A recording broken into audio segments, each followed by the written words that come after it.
Hello বন্ধুরা, সবাই কেমন আছো? আশা করি সবাই ভালো আছো। দেখো, আজকে আমি কি রান্না করছি। আজকে রান্না করব হচ্ছে কচুর শাক। কচুর শাকটা আমি আজকে মাছের মাথা দিয়েই করব। তার জন্য কচুর শাকগুলোকে আমি ভালো করে আঁশ ছাড়িয়ে নিয়ে ছোট ছোট করে কেটে ধুয়ে ভালো করে ভাপিয়ে নিলাম। কচুর শাকটা একটু ভালো করে ধুতে হয়, কারণ কচুর শাকের মধ্যে প্রচুর ময়লা থাকে। তা ছোট ছোট করে ধুয়ে ভাপিয়ে নিয়ে নুন দিয়েছি, সামান্য একটু হলুদ দিয়ে ভাপিয়ে নিয়েছি।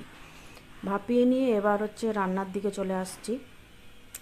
রান্নাতে আমি প্রথমে ফোড়নের জন্য নিয়েছি তেজপাতা, শুকনো লঙ্কা আর কালো জিরে। এই তিনটে দিয়ে আমি ফোড়ন দেব। আর হচ্ছে মশলা তো দেখালামই। এখানে ছিল হচ্ছে পেঁয়াজ রসুন বাটা ছিল, আর তোমার জিরে, আদা, আর হচ্ছে ধনে বাটা, আর হচ্ছে কাঁচা লঙ্কা ছিল। মশলা এইটুকুনিই দিচ্ছি, আর কিছু আর দিলাম না। যেহেতু মাছের মাথাটা পড়ছে, তো এমনিতেই মাছের মাথার জন্য টেস্ট হবে। এইটা দিয়েই আমি আজকে কচুর শাকটা রান্না করব। তো কথা বলতে বলতে এদিকে তেলের মধ্যে আমি পেঁয়াজ দিলাম, রসুন দিলাম। প্রথমে পেঁয়াজ আর রসুনটাকে ভালো করে একটু নাড়াচাড়া করে নিয়েছি, কারণ পেঁয়াজ রসুনের একটু গন্ধ আছে, সেই গন্ধটা আর কি একটু নাড়াচাড়া করে নিতে হবে। তার জন্য তারপরে দিয়েছি জিরে আদা বাটা আর ধনে বাটা। এইটা দিয়ে আবার একটু নাড়াচাড়া করে নিতে হবে, কাঁচা গন্ধটা নাহলে থেকে যাবে। ভালো মতো কষিয়ে গিয়ে তেল ছেড়ে যাবে, ততক্ষণ পর্যন্ত কষাতে হবে।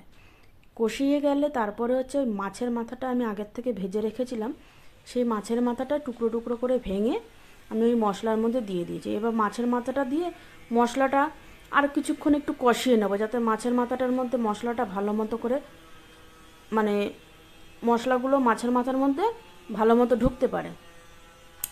দেওয়ার পরে তারপর কচুর শাকগুলো দিয়ে দিলাম কড়াইতে।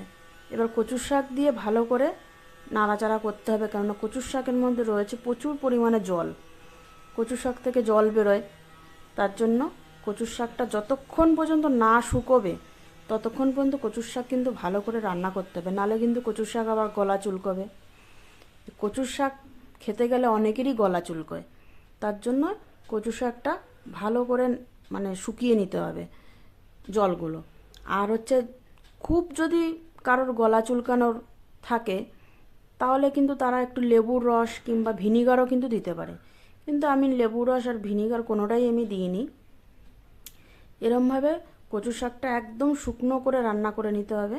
আর লাস্টে আমি অল্প একটু চিনি দিয়েছি।